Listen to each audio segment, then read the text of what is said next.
Vous nous suivez en direct sur la page Facebook de Savan TV. Tapez tout simplement Savan TV et vous avez accès justement donc aux informations. Alors, Madame, Messieurs, bonjour et bienvenue à ce nouveau numéro de l'émission Bonjour le Faso. Merci de votre fidélité. Merci de nous suivre sur la TNT. Merci de nous suivre sur le bouquet Canal Plus. C'est le numéro 6 donc et le numéro 265 du bouquet Canal Plus. Et puis comme je le disais tout à l'heure, vous nous suivez également sur la page Facebook de Savan TV. Merci de votre fidélité. Alors, pour aujourd'hui, on parlera crypto-monnaie, on parlera de blockchain avec notre invité du jour. Vous le savez, c'est la monnaie numérique, justement, dont on parle depuis maintenant quelques années. Et lui, il a décidé de se former dans ce domaine-là. Durant 5 années de sa vie, il a fait des recherches et aujourd'hui, il a un livre qui parle de la crypto-monnaie. Et aujourd'hui, il vient nous parler d'une formation qu'il organise pour le mois de juin prochain. Il s'agit de l'écrivain Amido Zanga, qui est ancien journaliste, on va le dire, écrivain et aujourd'hui spécialiste donc de la crypto-monnaie. Ça sera dans la rubrique invité du jour. Plus tard, nous recevrons nos amis de la BCLTC, la Brigade centrale de lutte contre la cybercriminalité. Monsieur Taïro Kwanda nous parlera de l'usurpation d'identité. Et très souvent, quand on usurpe l'identité des autorités, c'est pour passer donc à de l'escroquerie ou de l'arnaque. On en parlera tout à l'heure. Vous l'avez suivi dans l'actualité, usurpation même de l'identité du président du Faso. Alors, on en parlera avec nos amis de la BCLCC. Vous n'avez pas de raison de zapper, donc installez-vous confortablement. Prenez vos tabourets ou sinon allongez-vous sur vos canapés. Ou sinon, si vous êtes au bureau, installez-vous confortablement. Nous démarrons l'aventure tout de suite et maintenant avec À la découverte. Cette semaine, vous le savez, nous découvrons l'espace des nouvelles idées de Tengango, Lenny qui a fait peau neuve parce que vous pouvez retrouver désormais donc juste à la devanture de Lenny des statues des personnages historiques qui ont marqué l'histoire l'histoire en fait politique, sociopolitique du Burkina Faso. Vous avez donc la statue de la princesse Nyenenga, de Gimbi Ouattara, de Moro Naba actuel, de Naba Wubugo, de Naba Kiba et bien d'autres chefs traditionnels. Ça, c'est vraiment les statues à la devanture qui fait face d'ailleurs au goudron. À l'intérieur, vous avez donc les portraits de ces présidents qui ont marqué l'histoire politique du Burkina Faso et qui ont gouverné le Burkina tout simplement de la Haute-Volta au Burkina Faso. Il s'agit donc des présidents depuis Daniel Ouzé Koulibaly jusqu'à Ibrahim Traoré aujourd'hui. Et nous sommes approchés donc du PDG de Savan Media, Elhadji Boubacar Zida d'ici Naba, pour qui nous explique donc ce qu'on peut retrouver dans cet espace de nouveau. On va écouter ce qu'il nous dit dans cet élément. Alors, après Naba Tigré ouvrait aussi une autre figure emblématique de notre culture. Il y a Simandari Bado. Il était intronisé à Fada. Il était intronisé en 1911. Son règne n'a pas été vraiment un fleuve tranquille avec les colons. Et fut même destitué par les colons en 1952. Et bon, beaucoup de chefs ont connu les situations similaires avec les colons. Ce n'est pas les Samouris Touré seulement. Les rois Kéba, les Samouris Touré, ils ont été déportés. Etc. Même chez nous ici, il y a eu des chefs qui ne sont pas des rois, ont été aussi destitués par les colons. Donc, c'est le cas de ces rois de Fada qui a subi aussi la fureur des colons. Ensuite, vous avez le roi de Yatenga, Naba Kiba. Naba Kiba a été intronisé en 2001 à côté. C'est pas... ces messieurs-là, on ne veut pas passer, il ne veut pas passer sans parler de ces anecdotes-là, parce que c'est un communicateur aussi. Je peux dire que c'est fait partie des premiers communicateurs voltaïques. J'explique. Naba Kiba était à Dakar. Au moment où la radio AOF émettait à Dakar, dans la sous-région ici, il n'y avait pas de radio dans les années 50. La radio qui émettait à Dakar, il y avait des langues qui ont été choisies parmi les multitudes de langues que nous avons, mais il ne figurait pas aucune langue burkinabé, voltaïque à l'époque. Donc, Gérard Congo, qui travaillait dans les cabinets du gouverneur à l'époque, a demandé et a obtenu une transe pour animer en langue morée. Mais l'handicap à son temps qu'on a reproché à Gérard, c'est l'absence, c'est-à-dire il est hyperement occupé dans les cabinets du gouverneur. Les jours qu'il n'a pas le temps pour aller présenter les journaux, ce serait une transe vide. Et Gérard a dit qu'il a deux personnes qui peuvent les remplacer valablement. Ces deux personnes-là, c'est Naba Kiba et son épouse. Donc, à l'époque, l'ère du journal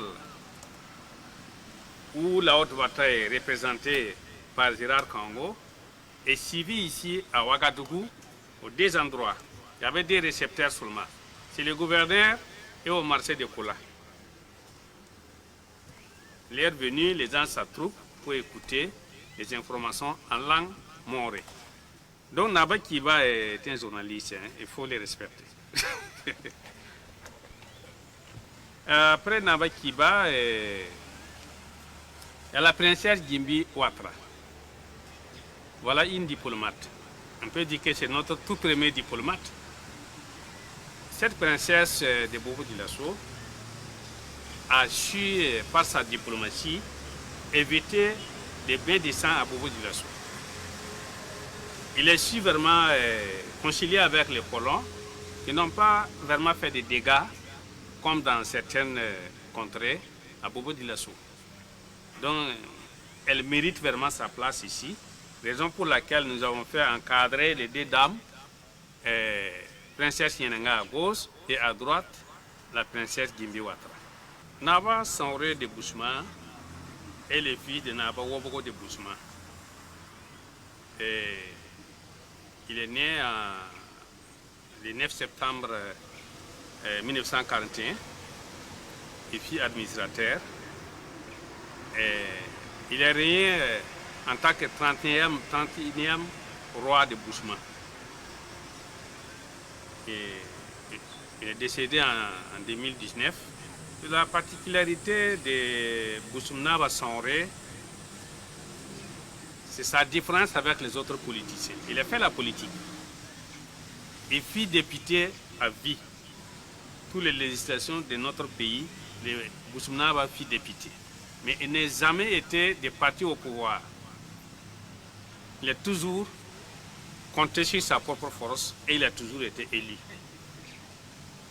Donc, nous avons estimé que quand même une figure emblématique de cette envergure a sa place parmi les monuments.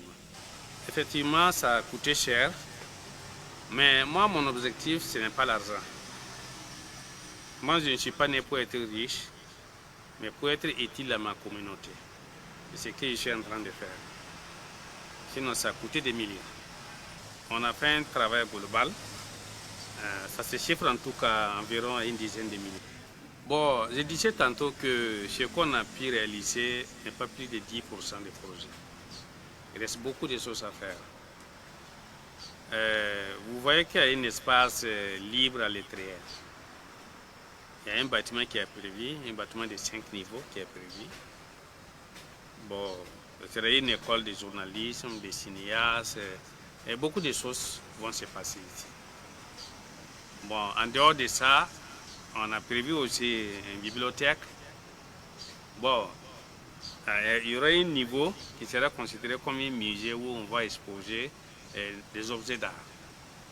Bon, il y aura plein de choses que je ne citerai pas ici, qui vont intervenir. Si Dieu me donne longue vie, au cas contraire, que ceux qui seront toujours vivants, qui connaissent la valeur de la culture, poursuivent les projets. Vous écoutiez à l'instant le témoignage de El Hadj Boubacar Zidadi Sinaba, promoteur de l'espace des nouvelles idées que nous découvrons cette semaine dans la rubrique à la découverte de. On marque une petite pause et on retrouve Alphonse juste après. Bonjour Alphonse. Bonjour Madame Nikiema, bonjour à toutes et à tous. Alors, nous sommes tout oui pour découvrir ce que nous réserve l'actualité. Tout à fait. Et l'actualité ce matin, et nous commençons avec le journal Le Quotidien. Et bien entendu, c'est la visite du président sénégalais Bassirou Diomaye Faye au Burkina Faso. Le journal Le Quotidien nous parle de cette visite avec donc une déclaration de Nestor Podacé. Il dit: si c'est pour amener les pays de l'AES dans l'ancien système, la CEDEAO, alors Diomaye Faye a tapé poteau. Gestion des carrières des personnels de l'éducation, le SNES exhorte à prendre des mesures pour régler les problèmes rencontrés. Souveraineté alimentaire, le gouvernement ressuscite l'ONBA. Donc c'est allié à la page 3 du journal. Final, tournoi IFOAB, U17, Burkina Côte d'Ivoire, 3-1. Les Étalons remportent le trophée. Le journal Citoyen nous parle ce matin de recherche scientifique. Jean-Emmanuel Ouedraogo découvre le site archéologique de Ouargamaga. Toujours dans ce quotidien, on peut lire Conseil des ministres, le gouvernement ressuscite l'ONBA pour la souveraineté alimentaire. Dans la rubrique Au coin du palais, on peut lire un bailleur met de la drogue dans le sac de voyage de son locataire. Quand le parquet loue la sincérité d'un prévenu, c'est-à-dire toujours dans cette rubrique Au coin du palais. Fin de défécation à l'air libre, la faille de l'engagement communautaire au centre-sud, c'est-à-dire toujours dans Citoyen. Dans sa rubrique L'Autorega, le journal Citoyen s'interroge. La fin de la suprématie de l'ANC, c'est-à-dire à la page 3 du journal. Étalon cadet, champion du tournoi IFOAB U17, le ministre des Sports Boubacar Savadogo félicite des guerriers que les généraux ont encadrés. Le journal Le Pays affiche ce matin souveraineté alimentaire. Le gouvernement suscite l'ONBA, c'est-à-dire à la page 2. Élection en cours de la Fayenenga en SARL et des supporters en colère. Accès à l'eau potable et à l'assainissement, la BAD alloue 1,7 milliard de francs CFA au Burkina. Dans la rubrique Révélation, le journal Le Pays écrit: justice militaire, aussitôt libéré, le lieutenant-colonel Emmanuel Zoungrana enlevé. Conseil des ministres, 728 264 candidats enregistrés aux examens scolaires session 2024, nous annonce donc le journal Le Pays. Au coin du palais, dans cette rubrique, le journal écrit: à la barre pour avoir diffamé son ex-époux. Le journal Aujourd'hui au Faso, lui, nous parle ce matin de la justice militaire et à ce propos, le journal s'interroge: que reproche-t-on au juste au lieutenant-colonel Emmanuel Zoungrana? Et il accompagne avec un communiqué de presse de la famille du lieutenant-colonel Zoungrana. Bassirou Diomaye Faye au Burkina, une visite à haute valeur ajoutée, écrit le journal. Conseil des ministres, le gouvernement ressuscite l'ONBA pour la souveraineté alimentaire. Football, retour triomphal pour les étalons U17, vainqueurs du tournoi IFOAB. C'est un autre titre du journal. Au ministère de l'Environnement, de l'Eau et de l'Assainissement, le ministre Barrot reconnaissant à 2 retraités. Le journal L'Observateur parlera pour terminer, affiche ce matin: lieutenant-colonel Emmanuel Zoungrana, sitôt libéré, sitôt enlevé. Conseil des ministres, dissolution du FASI, du FEJ et du FAPE, résurrection de l'ONBA. C'est donc à lire dans le compte-rendu du Conseil des ministres. Liaison aérienne Ouagabobo, le gouvernement burkinabé n'a jamais retiré la licence de l'IS Transport International. C'est donc une déclaration de Mahamadou Bonkongo, PDG du groupe Ebomaf.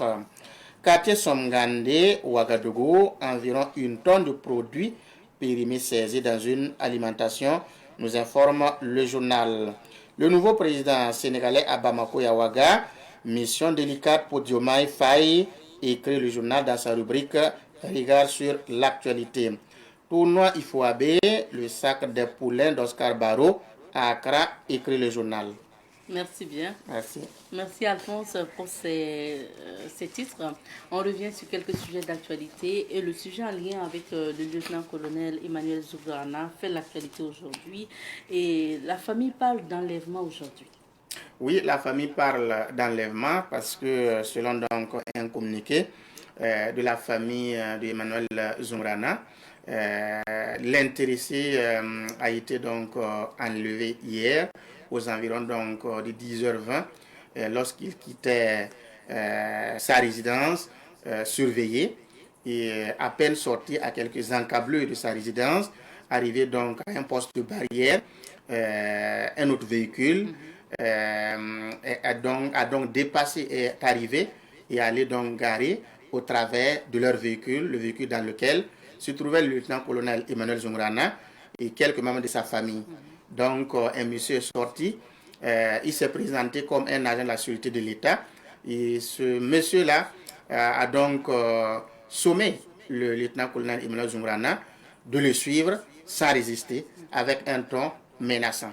Et c'est ainsi que l'intéressé, Emmanuel Zoungana, a donc accepté et il a suivi le monsieur.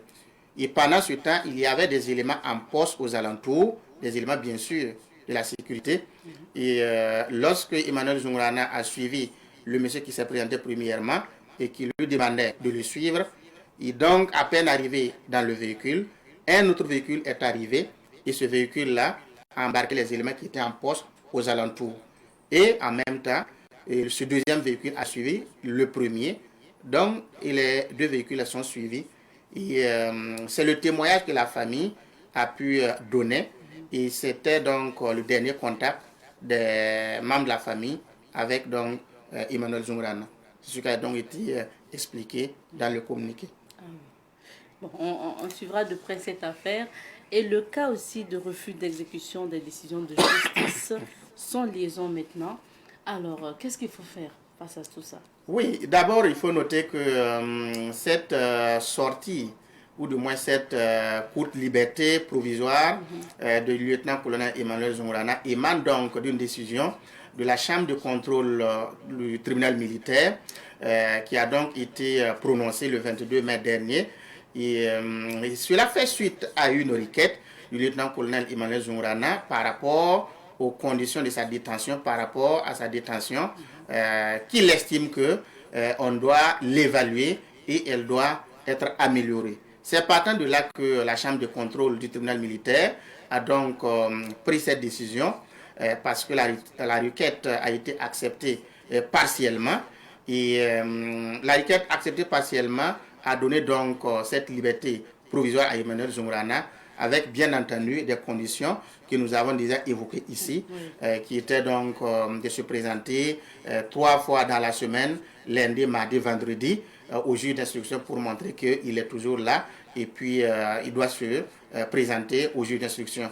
L'autre élément, c'était de ne pas entrer en contact avec les membres de l'unité appelée les Mamba Verts, une unité qu'il a eu à commander quand il était au 12e RIC à Waïguia.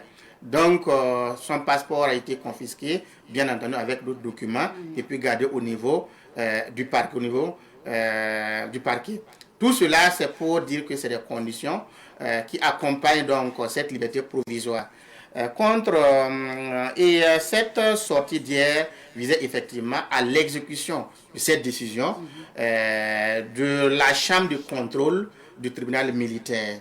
Donc, j'estime que effectivement, des gens sont allés donc donner cette liberté-là, cette possibilité à ceux qui regagnent son domicile. Malheureusement, il ne va pas regagner son domicile parce que des éléments dits donc de la sûreté de l'État se sont donc présentés et ont embarqué ce dernier bon, qu'on pourrait qualifier d'enlèvement.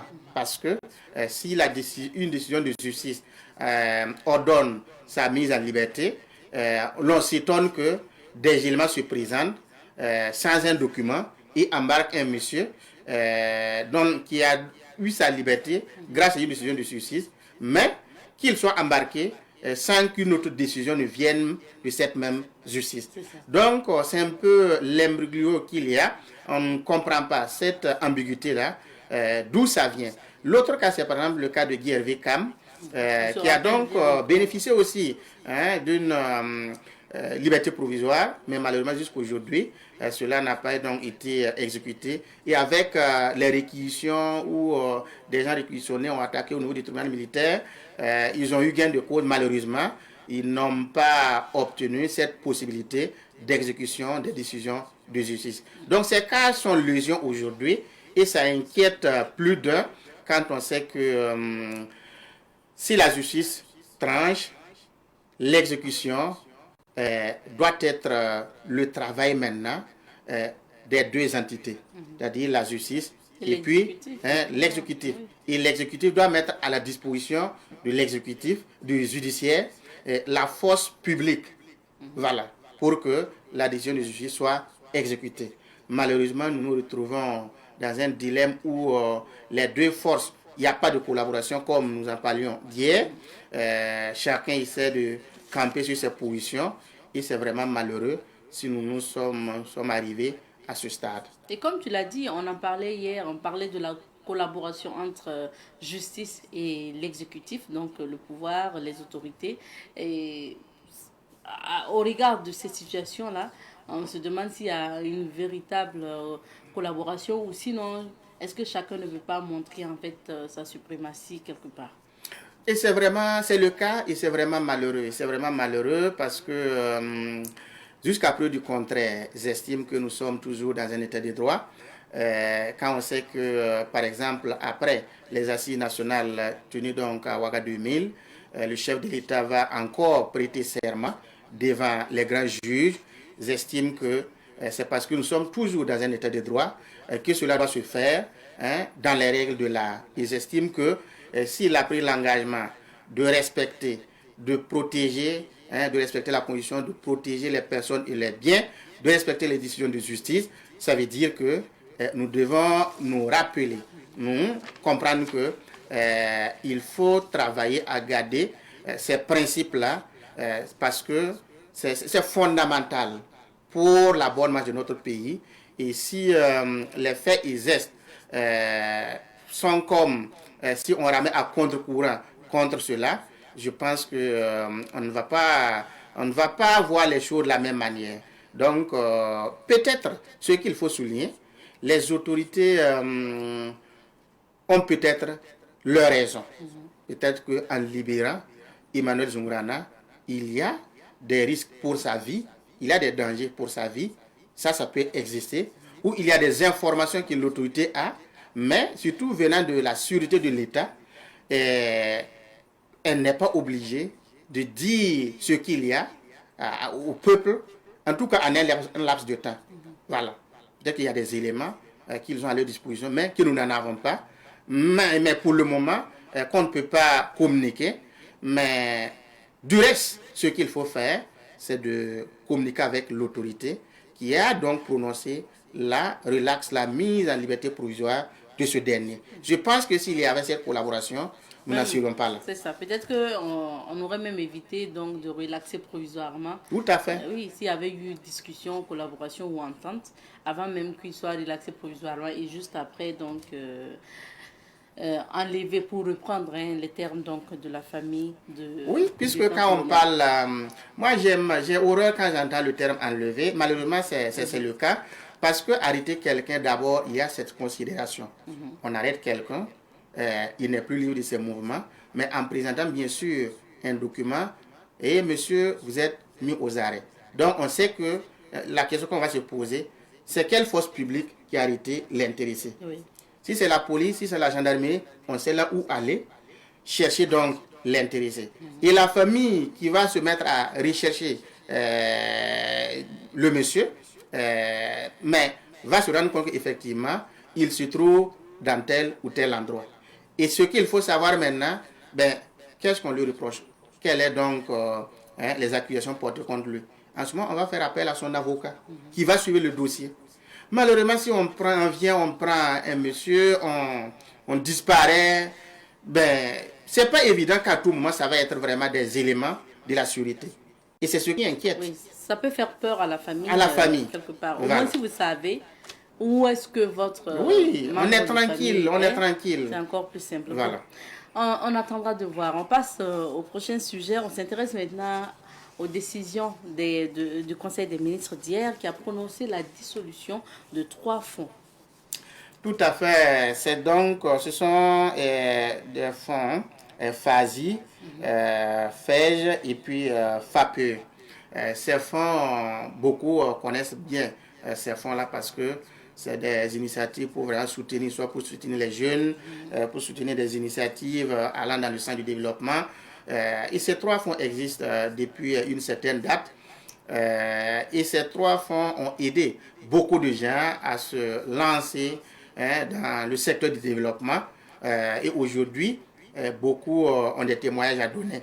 Malheureusement, ce qui s'est passé, c'est que ces fonds, à un moment donné, ont été utilisés pour financer certaines personnes, des militants de partis politiques. D'autres ne sont même pas au jour aujourd'hui. Et si vous consultez la liste, vous allez vous rendre compte qu'il y a des gens qui ont occupé des responsabilités dans ce pays, qui ont été bénéficiaires des fonds venant de ces 3 fonds-là. Ah. Et jusqu'à aujourd'hui, ils ne sont pas à jour. Parce qu'en fait, ce sont des prêts. Ils ne sont pas à jour. D'autant pris, des conseillers, des maires adjoints, des maires, des ministres ont donc été bénéficiaires de ces fonds-là. Alors, on se demande quel était donc le bien fondé de la création de ces fonds. S'il faut utiliser cet argent-là, financer des militants d'un parti politique, amener des gens, des électeurs à nous voter, ça sort du cadre de l'objectif de ces fonds. Maintenant, en même temps, quand on dit que ce sont des fonds pour aider la jeunesse, il y a des jeunes dans... Si tu n'es pas un jeune militant engagé, en tout cas au niveau d'un parti, c'est difficile. Aujourd'hui, depuis quelques temps, il y a des communiqués qui sortent, qui demandent, donc, ils appellent à rembourser très rapidement les reliquats qu'il y a. Beaucoup même s'étaient dit que, bon, on ne va même plus rembourser. Rappelez-vous en 2014, lorsque nous étions en plein combat pour la lutte contre la modification de l'article 37, et puis l'autre côté, c'était la mise en place du Sénat. Le pouvoir, en son temps, avait donc appelé à financer les jeunes, et l'opposition a vu cela comme une façon d'amener les gens à accepter le Sénat, et des hommes politiques même disaient prenez l'argent, mais vous n'allez pas rembourser quand nous allions arriver au pouvoir. Est-ce que ça a été le cas? Est-ce que ces cas-là rentrent dans ce cadre-là? Parce que le compte rendu du Conseil des ministres dit par exemple que le budget de fonctionnement de ces fonds dépasse même le fonds mis à la disposition de ces fonds-là pour financer les activités. Ça n'est rien comprendre. Ça n'est rien comprendre. C'est-à-dire, on utilise l'argent, le budget de fonctionnement dépasse ce qu'on doit utiliser pour financer les jeunes, les activités. Donc, à la limite, ce sont des fonds qui ne répondaient plus aux objectifs premiers, qui est de financer les jeunes, d'aider les initiatives allant dans le sens du développement, aider à la création de l'emploi. Et comme je dis, le gouvernement a jugé utile de dissoudre ces 3 fonds et de ramener tout ce qu'il y avait comme argent, comme même ceux qui avaient les crédits qui ne sont pas encore à jour. C'est-à-dire, c'est le fonds Kunawele qui va donc regrouper tout cela. Et ce dernier-là va donc travailler et à recouvrir les reliquats, chercher ceux qui doivent toujours à ces fonds-là pour que l'argent puisse rentrer. Je pense que c'est un travail gigantesque et peut-être que cette fois-ci, ça va être la bonne. Ah oui, quand on dit que le pays a besoin d'argent, Tout à fait. c'est nécessaire. Merci bien, Alphonse. Merci bien. De ces analyses. On va maintenant parcourir quelques villes d'affaires pour découvrir les couleurs du temps. Nous recevons pour vous aujourd'hui Monsieur Amidou Zanga. Il est donc formateur, aujourd'hui entrepreneur, conférencier et auteur de 7 livres. Il faut le rappeler, donc écrivain également. Bonjour à vous, Monsieur Zanga. Bonjour, Madame Nikiwa. Bonjour aux téléspectateurs de Savane TV. Merci à vous d'être là. C'est moi qui vous remercie. Amidou Zanga est ancien journaliste, c'est bien de le noter, Oui. et bien sûr aujourd'hui écrivain, formateur et surtout, j'ai envie de lire, spécialiste de la crypto-monnaie.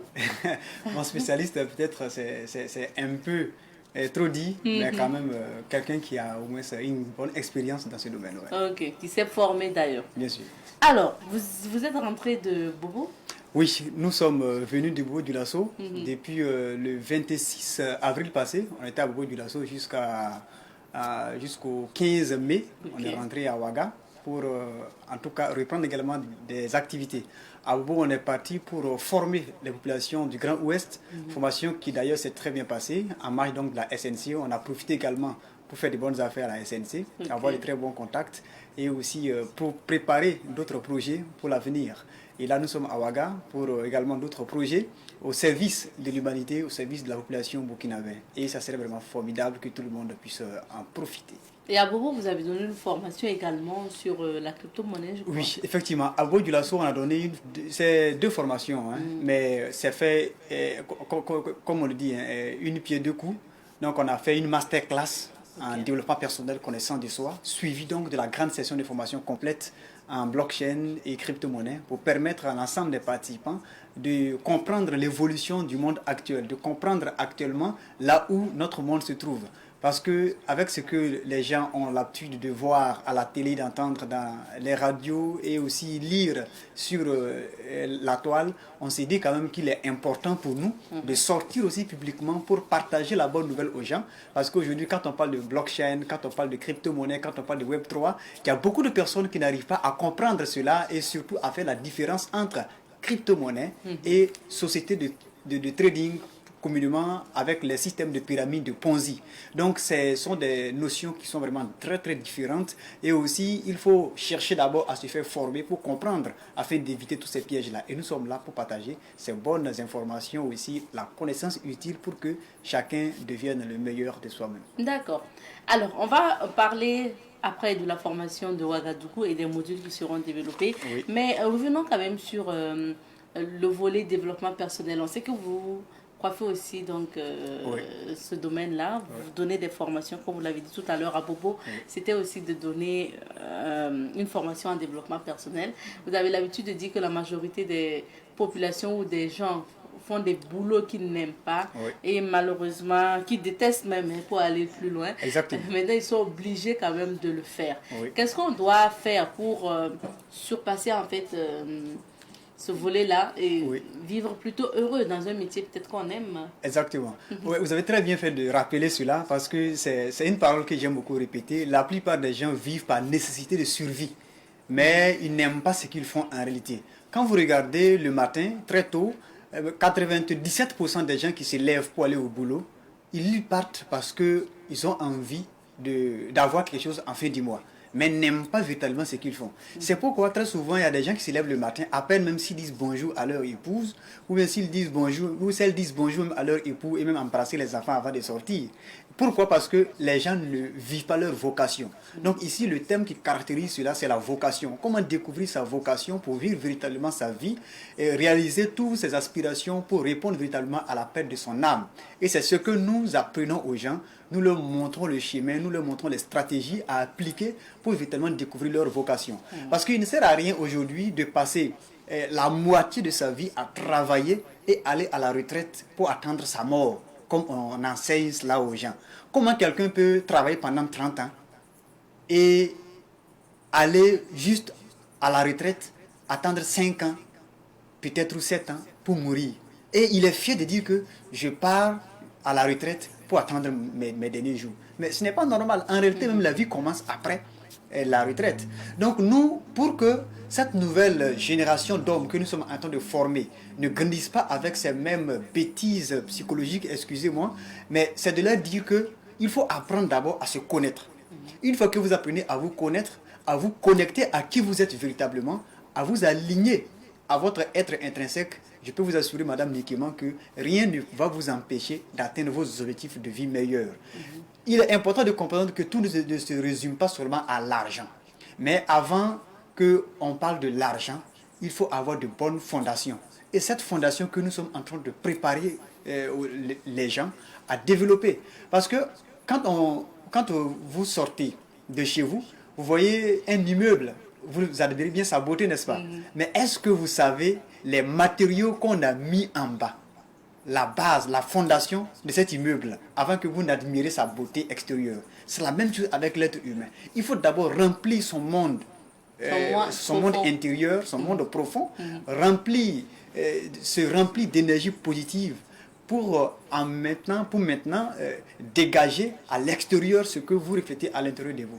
Quand vous voyez une personne qui est heureuse, sachez tout simplement qu'à l'intérieur, elle est heureuse. Elle a semé les graines de la joie, les graines du bonheur. Une personne qui est mélancolique, une personne qui est nerveuse, une personne qui déteste tout et rien, est une personne qui a subi malheureusement, soit de façon consciente ou inconsciente, les graines, les mauvaises graines en réalité, qui ne concourent pas à son bonheur. Et nous disons qu'il est temps pour tout un chacun de commencer à se développer. Et avant de se développer, il y a des questions essentielles qu'il faut se poser. Et ces questions essentielles-là, je les ai bien structurées, définies dans le livre « Prenez le contrôle de votre destin » que vous avez sur le marché. Une fois que vous avez ce livre, je peux vous assurer qu'en une année, vous pouvez vous transformer pour devenir la meilleure personne que vous voulez. Si c'est l'argent, tout le monde en aura. Si c'est des voitures, tout le monde en aura. Mais j'ai l'habitude de dire à tous ceux qui participent à mes formations et les conférences que avant d'acheter une voiture, avant de construire ta maison de rêve, avant de chercher à acquérir tous les biens matériels que vous avez et que vous voulez, prenez le temps d'abord d'être plus intelligent que tout ça. Si vous n'êtes pas plus intelligent que votre véhicule, vous serez ridicule. Vous voyez par exemple, une personne qui est dans une grosse voiture, qui finit de boire son eau et descend la vitre, jeter le sachet sur le goudron. Ou il finit de manger sa banane et jette la peau sur le goudron. Et vous pensez que cette personne-là, elle est plus intelligente que sa voiture? Bon, la question reste. Ça veut dire que le véhicule est plus intelligent que toi. Tu dors dans une maison où tu as du mal même à très bien entretenir la maison ou bien à regarder la maison d'un certain œil. Ça veut dire que la maison est plus intelligente que toi. Parce que tu ne peux pas être dans une maison où tu n'as même pas vraiment cette envie de te lever et regarder tout cet espace-là. Vous savez, vous pouvez vivre dans une petite maison, mais dans votre esprit, l'image que vous avez de votre maison-là dépasse ce que les yeux extérieurs voient. Et c'est ce que nous activons. Une fois que vous arrivez à activer l'œil qui est ici, tout devient facile pour vous et vous attirez tout ce qui est positivité. Et tout marche. Et ça marche pour vous. Merci pour ces conseils. On va aborder maintenant la formation. Vous êtes revenu de Bobo et vous avez passé le halving dont vous nous avez tant parlé. Exactement. À Bobo. Oui. Est-ce que ça a changé dans le monde de la crypto-monnaie avant qu'on aborde la formation? Effectivement, le halving a eu lieu le 20 avril passé et ça a changé beaucoup de choses dans l'économie de la crypto. Parce que le halving, pour rappel, c'est un événement cyclique qui se produit chaque 4 ans dans la blockchain Bitcoin. C'est une configuration mathématique qui se produit de façon automatique chaque 4 ans. Et le premier halving a eu lieu en 2009, le premier halving en 2012, le deuxième en 2016, le troisième en 2020 et nous sommes en 2024, donc le quatrième halving qui vient de se produire.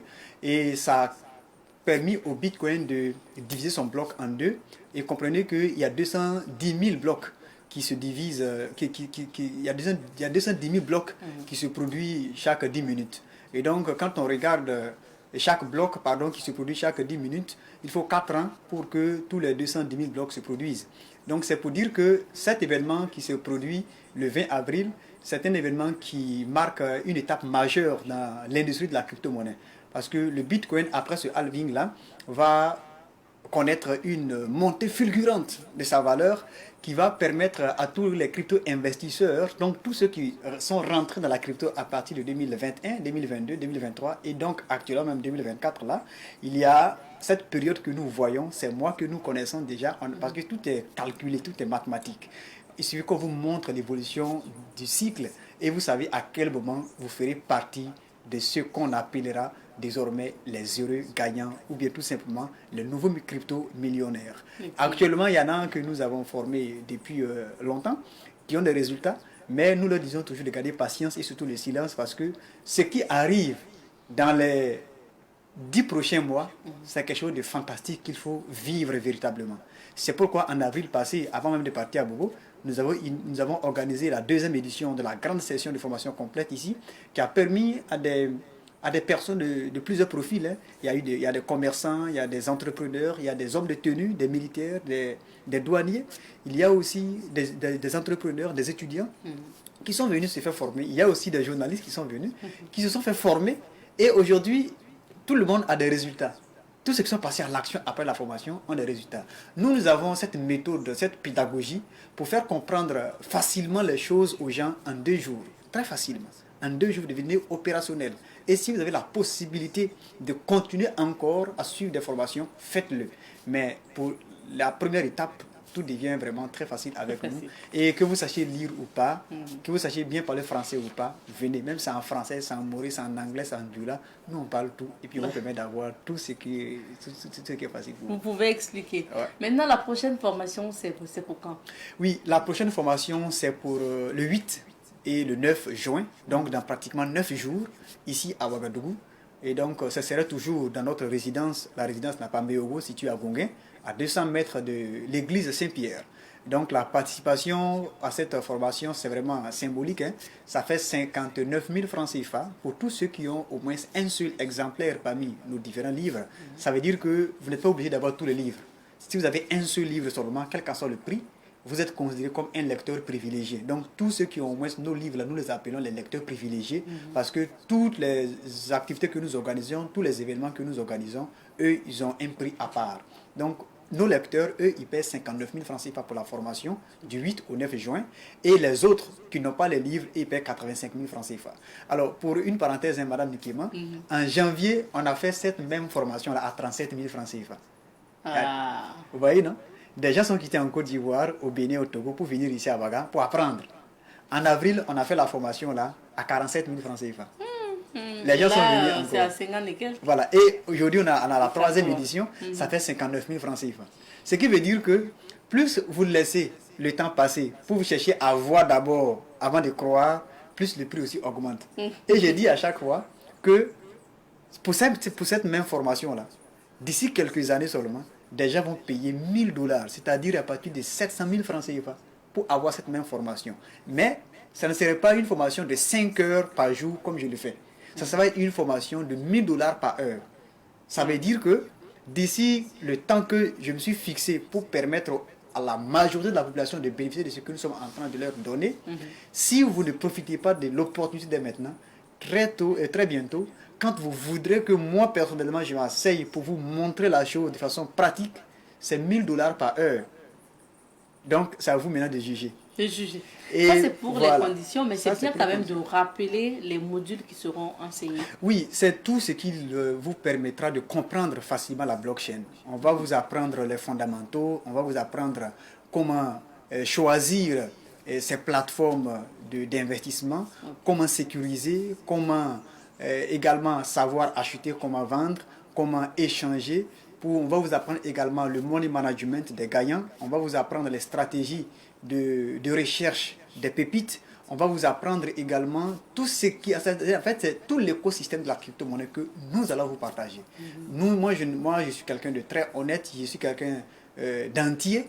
Je ne sais pas donner puis limiter. Parce que j'ai pris un engagement avec l'univers qui est de donner le meilleur aux autres afin qu'ensemble nous puissions grandir. Donc, figurez-vous, tous ceux qui viennent à la formation depuis janvier pratiquement, il n'y a pas quelqu'un qui n'est pas satisfait. Et la majorité même dit vraiment que ce qu'ils ont reçu, c'est au-delà même de leur participation. Et j'ai dit, je sais ce que je suis en train de vous donner. Et aujourd'hui, peut-être que vous ne mesurez pas l'ampleur et la grandeur, mais quand le moment que je me suis fixé avec eux, et surtout ce que je leur donne présentement, quand ils vont commencer à voir les fruits de façon plus grandiose, ils comprendront qu'il n'y a pas un prix à débourser pour avoir le savoir, la bonne connaissance. Parce que la connaissance, c'est le pouvoir. Et quand vous avez la connaissance, vous avez tout ce qu'il vous faut pour atteindre les niveaux très élevés. Donc cette formation, c'est vraiment un cadeau que j'offre à la population et je leur dis toujours de faire tout leur possible pour nous rejoindre pendant qu'il est encore temps. Parce que je profite en même temps pour parler, nous avons une vision. Notre vision, c'est de former une nouvelle génération d'hommes et de femmes techniquement compétents, intellectuellement forts, économiquement indépendants et financièrement libres pour permettre à notre continent d'avoir ses lettres de noblesse et de redorer son blason. Et pour ce que nous avons entrepris déjà en début de cette année 2024, c'est une vision pour 5 ans. Pour dire que d'ici l'horizon 2030 et 2035, nous devons avoir 12 257 millionnaires en dollars, c'est pas en francs CFA, millionnaires en dollars que nous allons présenter publiquement ici au Burkina Faso. Actuellement, ce qu'on a commencé à former depuis, en privé, depuis 2021, actuellement c'est des millionnaires en francs CFA. Et nous on dit on veut des millionnaires en dollars. Si tu es millionnaire en dollars, minimum en francs CFA ici, là tu es milliardaire. Oui. Tu as 5 millions de dollars, ça te fait plus de 3 millions et 3 milliards de francs CFA. Donc c'est une étape que nous avons déjà commencé. Et aujourd'hui, tous ceux qui ont suivi nos formations depuis 2021, si c'est en termes de millions de francs CFA, ils en ont. Mais ce n'est pas ça notre objectif. Nous, on veut les millions de dollars et après, on va attaquer maintenant la base des milliards de dollars. Parce que tout est une question d'évolution en crescendo. Et c'est ce que nous sommes en train de faire. À vous écouter, tout de suite, on pourrait se dire, si j'investis dans la crypto-monnaie, je deviendrai automatiquement riche. Oui, si vous investissez dans la crypto-monnaie actuellement, moi je vous assure que vous serez riche. Vous allez avoir de l'argent. Mais pour nous, ce n'est pas le fait d'avoir de l'argent d'abord qui constitue notre leitmotiv. C'est d'abord se construire. C'est pourquoi on met l'accent d'abord sur le développement personnel, la construction de l'être humain. Parce que sans développement personnel, il ne peut pas avoir de développement. Même le Burkina Faso a besoin de développement personnel dans son programme d'éducation. C'est à cause de ça qu'on a des difficultés ici. Tant au niveau public, privé et autres. Parce que les gens ne sont pas développés. Ils ne connaissent même pas les bases du développement personnel. Si fait que vous voyez des gens qu'on donne, ils sont des ministres, mais ils n'ont jamais lu même 3 bons livres. On donne des gens, ils sont des DG, ils n'ont jamais fait un petit voyage comme ça, même à l'extérieur, avec leurs propres fonds. La plupart des gens qui font des voyages, c'est avec l'argent soit de l'État ou bien de l'entreprise, et ils partent, fait n'importe quoi revenir. Quand vous allez vous asseoir pour développer des idées de projets de voyage, soit avec votre épouse ou bien avec je ne sais qui, et que vous sortez comme ça pour aller découvrir certaines choses, vous comprenez qu'en réalité, il faut bien se structurer. Et donc, investir dans la crypto-monnaie vous donne de l'argent. Mais ce n'est pas de l'argent qui va venir comme du gari, vous mettez de l'eau dedans et puis ça bouffe un coup. Non, non, non, non. Il faut le temps de la préparation pour avoir les résultats. Et actuellement, comme je le disais depuis janvier, nous sommes à la bonne période pour vraiment investir au maximum dans la crypto. Vous avez très bien fait de parler d'investir pour avoir de l'argent. Pendant la formation, il y a un monsieur pour qui j'ai un grand respect, qui après la formation, je demande à tout un chacun de donner son ressenti. Et le monsieur, il disait devant les autres participants que si lui, il avait eu l'opportunité de suivre une formation pareille très tôt, il pense qu'il allait sauver son voisin. J'ai dit, mais comment? Qu'il a son voisin qui a vendu sa cour pour investir dans un projet dit cryptographique appelé Pi. Bon, excusez-moi, voilà, pour ceux qui comprennent. La première fois, pour ne pas faire la publicité. Et quand il a investi son argent, il a vendu sa cour à Ouaga ici, pour investir, prendre tout cet argent pour mettre dans ce projet. C'est un crayon numérique, c'est pas un bon projet. Et nous, on leur a dit, mais est-ce qu'il a suivi une formation? Que non! Que des gens sont venus le convaincre, et puis il a vendu sa cour, il a mis, et actuellement, il donne dans nos rôtis. La métier, vive n'a pas signé. Oh là là. Et puis il dit que. Dommage. Ah oui. Mais ça, c'est l'information. C'est comme vous l'avez dit, hein, l'information et la formation. Voilà. Et donc, qu'est-ce qu'il a dit? Il dit, bon, il fera tout son possible pour voir ce dernier-là. S'il pourrait vraiment venir sur la formation, ça va l'aider. Aujourd'hui, moi, je dis, si tu as une voiture, si tu as un grand projet, là, tu ta propre voiture, là, quoi ça? Ah, des gens vont vendre leur voiture pour investir. Moi, je connais des gens qui ont vendu des motos. Ils sont venus me voir, mais ils ont dit qu'il faut faire une crypto-monnaie pour. Et ils ont suivi. C'est pas pour parler. Des gens vont vendre leur voiture. Certains pourraient dire que c'est risqué quand même. Non, mais. Parce que la moto, la voiture, tu l'as physiquement. Même vivre là, c'est un risque qu'on prend. Respirer, c'est un risque qu'on prend. Boire de l'eau, c'est un risque qu'on prend. J'aime dire, j'ai dit dans mon second livre, le livre intitulé Crypto-monnaie devenir riche, maintenant devenir pauvre à jamais, j'ai dit, mais naître est le plus grand risque que nous ayons pris pour mourir. Mais quand il s'agit de l'argent, pourquoi avons-nous peur d'investir? Ok. C'est ça. Alors, Monsieur Zonga, est-ce que pour investir dans la crypto-monnaie, il faut aller au minimum? C'est-à-dire, mettre dans sa tête que j'investis ce que je suis prête à perdre. Oui, ça c'est le conseil emblématique donné par Warren Buffett qui dit toujours qu'il faut investir ce dont on est prêt à perdre. Mais moi j'ai mon leitmotiv, hein. Je dis toujours que personne ne part à la guerre ou en guerre dans l'espoir de se faire tuer. Tu pars dans l'espoir de gagner. Donc moi je ne dis pas à mes participants d'investir ce dont ils sont prêts à perdre. Je leur dis toujours, investissez ce que vous pouvez investir et que même si cette somme n'est pas à côté de vous, vous pouvez dormir tranquillement. Votre femme pourra avoir son argent de popote chaque matin. Vos enfants pourront avoir le petit déjeuner à tout moment. Et vous savez que ça fera partie de votre expérience. Parce que si vous dites aux gens d'investir ce dont ils sont prêts à perdre là, ça veut dire quelque part que toi-même tu n'as pas confiance en ce que tu leur dis, tu leur enseignes. Moi personnellement c'est ce que je comprends. Donc je dis toujours aux gens, investissez, mais faites de telle sorte que c'est pas tout votre économie qu'il faut investir dedans. Moi donc investir, là qui te faisait regarder combien. C'est ça en fait. Parce que souvent aussi on a le minimum pour la famille et puis on dépense. Voilà, c'est pourquoi soit pour des maquis ou quoi, voilà, ça au moins on c'est peut pourquoi en termes d'intelligence financière, on dit aux gens d'investir 10%. Je profite de faire une recommandation d'un livre aux téléspectateurs. Cherchez à lire le livre L'homme le plus riche de Babylone de George Clason ou bien cherchez La chèvre de ma mère de Ricardo Kanyama. Ça, c'est mon cadeau pour vous aujourd'hui. Lisez ces livres-là et personne ne va vous éduquer encore en intelligence financière. Avec ces deux livres, vous avez tout pour vraiment devenir quelqu'un dans la vie. Et c'est possible. C'est possible. Alors, je rappelle que je vais citer rapidement les 7 livres de M. Zonga, parce qu'il a dit pour venir à la formation, si vous avez un de ces livres, vous payez moins cher par rapport à ceux qui n'en ont pas. Donc, c'est Foubé ou la croisade des femmes. Quand il a écrit ça, il était journaliste en ce moment, parce que ça a un lien avec l'insécurité.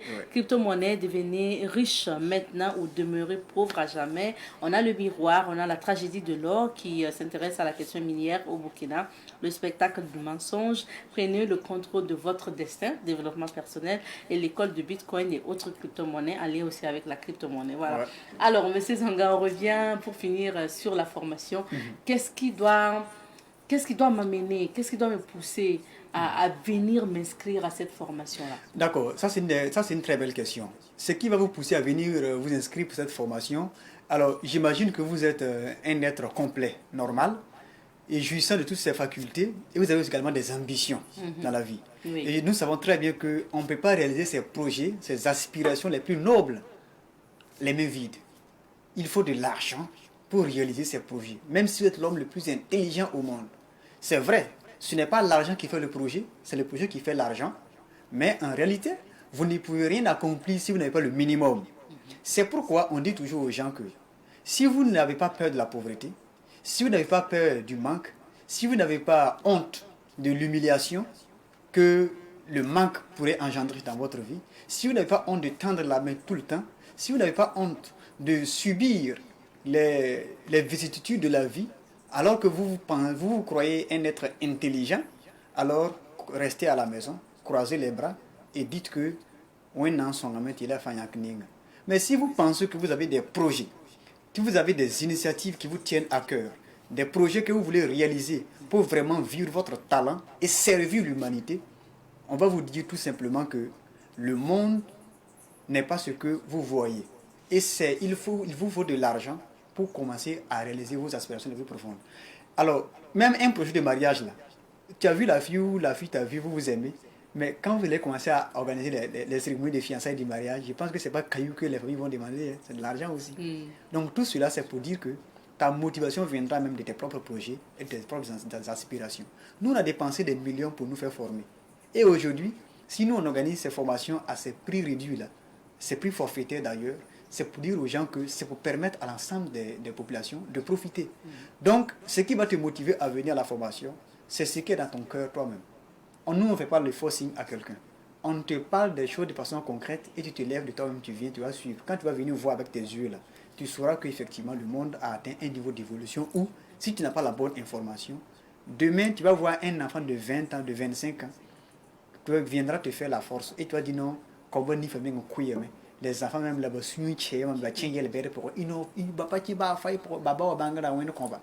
donc, venez pour qu'on vous montre. Alors, pour faire très simple également, c'est pour dire aux gens ici que le monde a connu 4 phases de prospérité.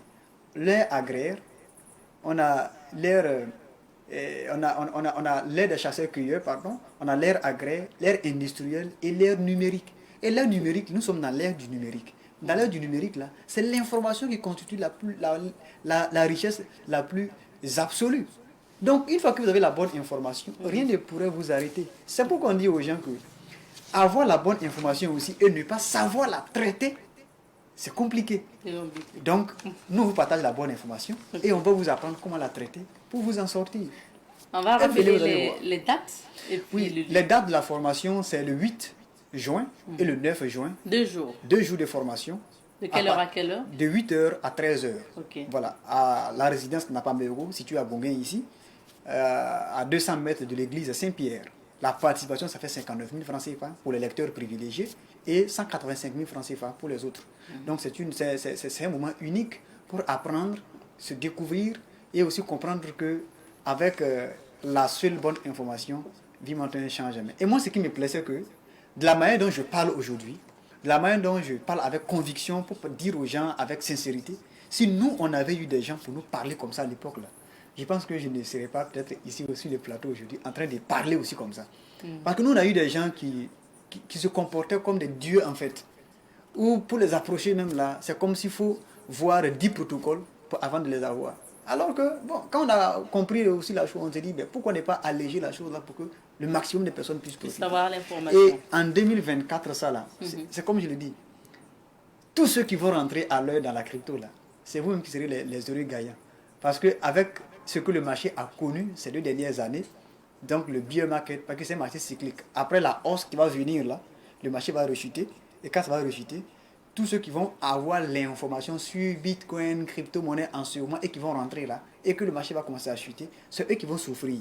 Et ils vont dire après que non, ouais, ils ont bouffé mon argent dedans.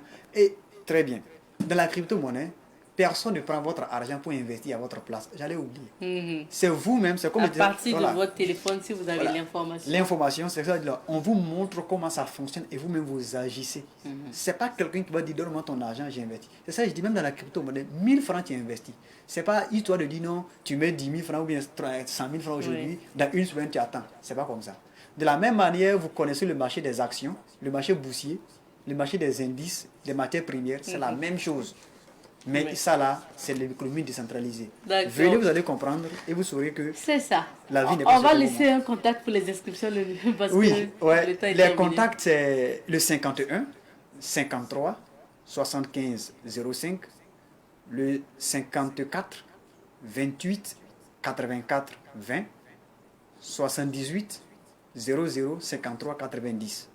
Quand vous appelez un de ces contacts, vous allez avoir des nouvelles et vous pouvez vous inscrire, tout comme venir le jour de la formation, vous inscrire et puis prendre part à la formation. Merci beaucoup, M. Zonga. C'est moi qui vous remercie. On se retrouvera le 8 et le 9 juin à l'espace Napambego. Merci beaucoup, avec beaucoup de plaisir. Merci. On s'arrête ici pour l'entretien du jour. On marque une petite pause, on retrouve d'autres invités. Nous recevons à présent donc la BCLCC. Nous sommes aujourd'hui avec M. Tahirou Kwanda. Donc, il est de la Brigade centrale de lutte contre la cybercriminalité. Bonjour M. Kwanda. Bonjour Mme Nkiema. Bienvenue sur notre plateau. Merci. Merci d'être là. Aujourd'hui, on parle de l'usurpation d'identité, donc des personnalités publiques, surtout. Alors, c'est un thème qui nous a été inspiré par l'actualité, il faut le dire. C'est ça. Alors, M. Kwanda, c'est quoi l'usurpation d'identité? La définition déjà. L'usurpation d'identité, c'est lorsque les identifiants d'un compte se retrouvent dans les mains d'un cybercriminel. Alors, facilement, il peut prendre possession du compte. Ou bien lorsque votre mot de passe n'est pas suffisamment fort, alors si le cybercriminel arrive à avoir le mot de passe, il peut également pirater votre compte et usurper de votre identité pour faire tout ce qu'il veut par rapport à ce compte. Okay. Il y a également des liens piégés que deux fois les cybercriminels aussi envoient et les gens, si vous ne faites pas attention, vous pouvez cliquer sur ce lien et directement le cybercriminel arrive voilà, à pirater votre compte. S'il pirate votre compte, automatiquement, voilà, il prend possession de votre identité et il fait tout ce qu'il en veut avec. Est-ce que l'usurpation aussi s'étend au fait qu'il y a des cyberdélinquants ou Oui. escrocs qui créent carrément même des faux comptes à votre nom? C'est ça. Ce n'est Voilà. pas moi, mais on crée un compte par exemple à mon nom. Ok. Il y a cette possibilité aussi, Ok. voilà, que le cybercriminel, ils prennent votre nom et ils créent carrément voilà, un compte ou bien une page. Voilà. Et il utilise ça maintenant pour voilà, en faire ses activités maintenant. Ses activités criminelles. Ses activités criminelles. D'où justement le mode opératoire. Très souvent, qu'est-ce qu'ils font des comptes usurpés? Voilà, lorsque nous avons remarqué qu'il y a beaucoup de personnalités publiques qui ont eu leurs comptes qui ont été vraiment piratés ou bien qui ont été usurpés parce qu'ils ont pris le nom de la personnalité et ils ont créé le compte. Voilà. Donc, cela veut dire que si c'était vous, votre nom, c'est comme si c'est vous, votre compte maintenant qui est actif et c'est vous, vous animez le compte. Et pourtant, non, c'est pas ça. C'est le cybercriminel qui en a fait ça comme ça. D'accord. Alors, donc, si c'est le cas, je vais demander à la régie de nous présenter la photo du cybercriminel que nous avons arrêté dans le dernier trimestre de l'année, là où il avait usurpé une soixantaine. Voilà, vous l'avez à l'antenne. Voilà. Une soixantaine de pages, de fausses pages, voilà, du capitaine, du chef de l'État. Voilà. Donc, il avait nommé le capitaine Ibrahim, voilà, le capitaine président de la transition, Ibrahim Traoré, IB, chef de l'État, avec il a créé une soixantaine de fausses pages du chef de l'État. Et il a même utilisé une fausse CNB, voilà, du chef de l'État pour mettre en confiance voilà, tous ceux voilà, qui visitaient la page pour leur présenter un programme d'aide venant du chef de l'État.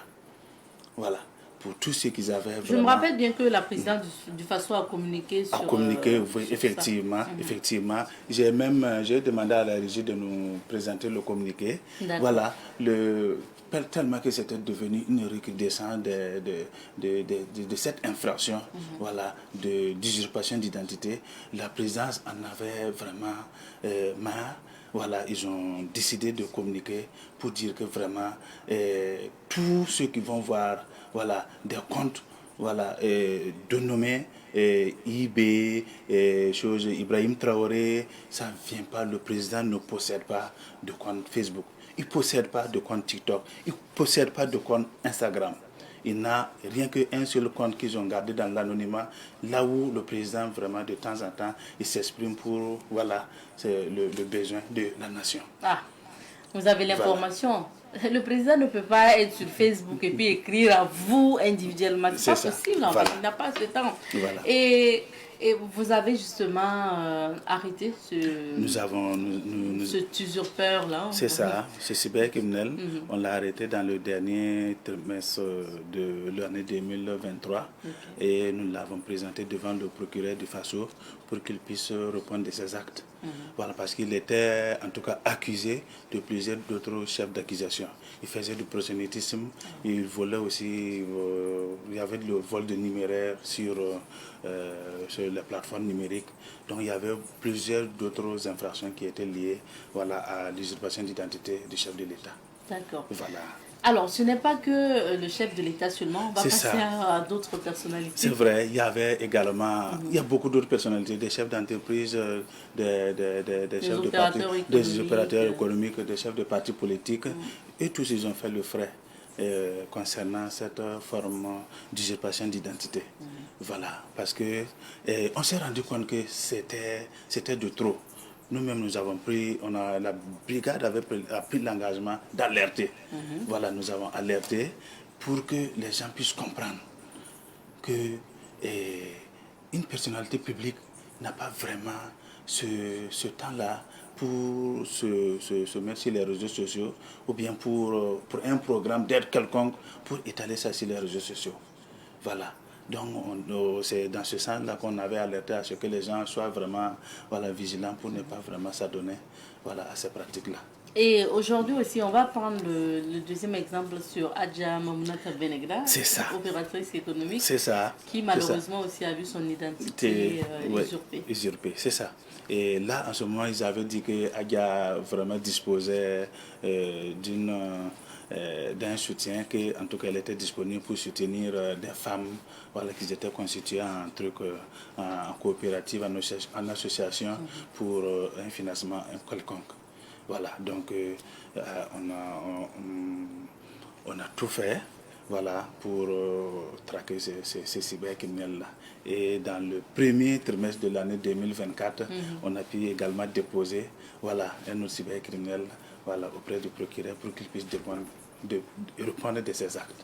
D'accord. Voilà. C'est bien, merci beaucoup pour le travail que vous faites. Et malheureusement, vous avez l'habitude de dire plus vous les arrêtez, ou plus vous les chassez sur un champ ou un camp. Oui. Et pas de changer encore une nouvelle manière de d'avoir procéder. Les gens. C'est ça. Et au premier trimestre, quand nous avons fait les statistiques, on s'est retrouvé à plus d'une trentaine de plaintes que nous avons reçues au niveau de la brigade concernant l'usurpation d'identité, avec un préjudice qui avoisinait au moins les 30 millions de francs CFA. Voilà.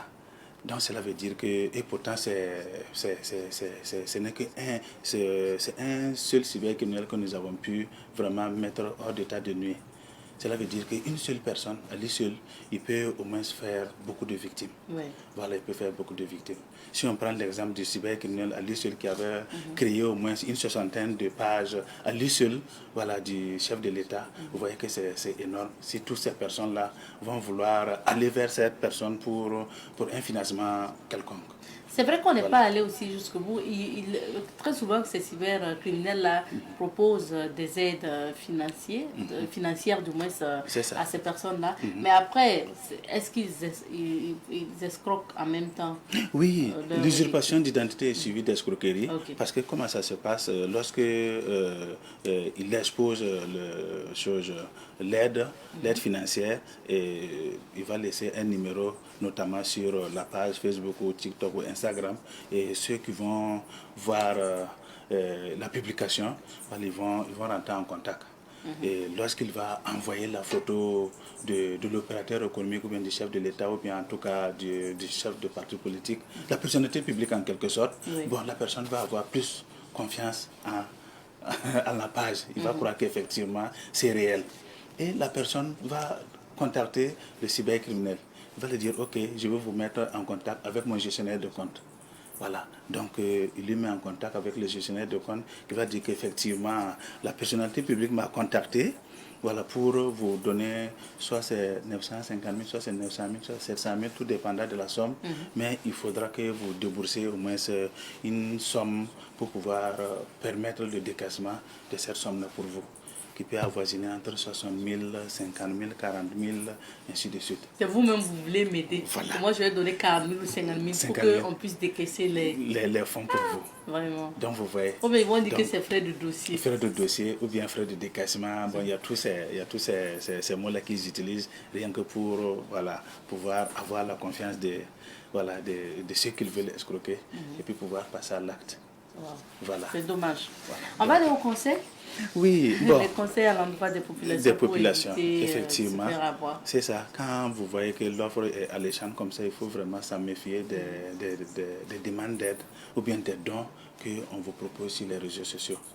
Ce qu'il faut encore retenir, c'est qu'une personnalité publique, lorsqu'il a besoin, lorsqu'il veut vraiment aider ou bien il veut faire un don, ça ne sera pas sur les réseaux sociaux.